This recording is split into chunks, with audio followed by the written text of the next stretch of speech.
दुधात भेसळ करणाऱ्या आरोपी विरुद्ध मोक्का कायद्याअंतर्गत कारवाई करणार असल्याची मागणी राज्य सरकारकडे करणार सुरेश अण्णा धस यांचं प्रतिपादन।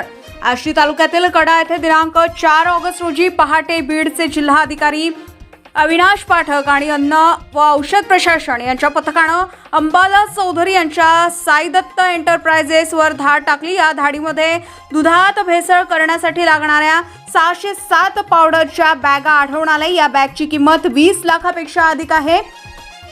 या संदर्भामध्ये माजी आमदार सुरेश धस यांनी या प्रकरणातील जे आरोपी आहेत त्या आरोपी विरुद्ध मोक्का कायद्याअंतर्गत कारवाई करणार असल्याची मागणी राज्य सरकारकडे असल्याचं सांगितलंय। या बातमीचा सविस्तर आढावा घेतलाय आष्टीहून आमचे प्रतिनिधी संतोष साणपसह दादा पवळ यांनी। पाहूयात। बीड जिल्ह्यातील आष्टी, अहिल्यानगर जिल्ह्यातील 2 तालुके आणि धाराशिव जिल्ह्यातील 1 तालुका अशा 3 ठिकाणी FDAच्या रेड्स पडल्या। या रेड्समध्ये आष्टीमध्ये एक जो सप्लायर आहे अंबादास चौधरी नावाचा, याच्याकडे 60 ते 70 लाख रुपयाचं जे 20 लोकांना पाजण्याचं साहित्य होतं ते मिळालेलं आहे।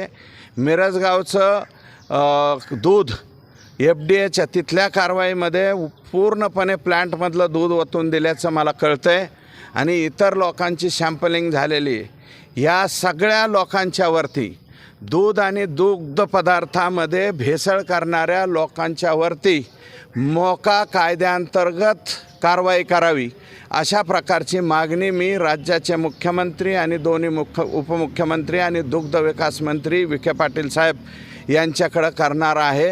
कारण केंद्र सरकारच्या फूड अँड ड्रग्स ॲडल्ट्रेशन ॲक्टमधील काही पळवाटांचा वापर करून हे लोक अशा प्रकारची हिंमत करतायत।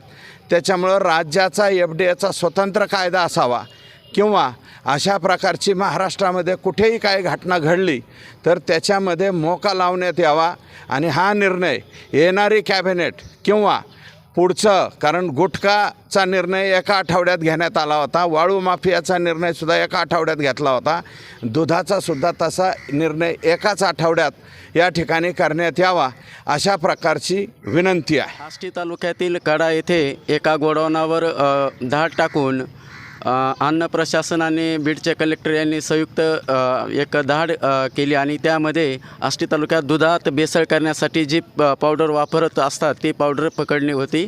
या संदर्भात आज आमदार सुरेश धस यांनी राज्य सरकारकडे या गुन्हेगारावर मोक्का अंतर्गत कारवाई करण्याची मागणी केली आहे। संतोष सानपसह कॅमेरामन दादा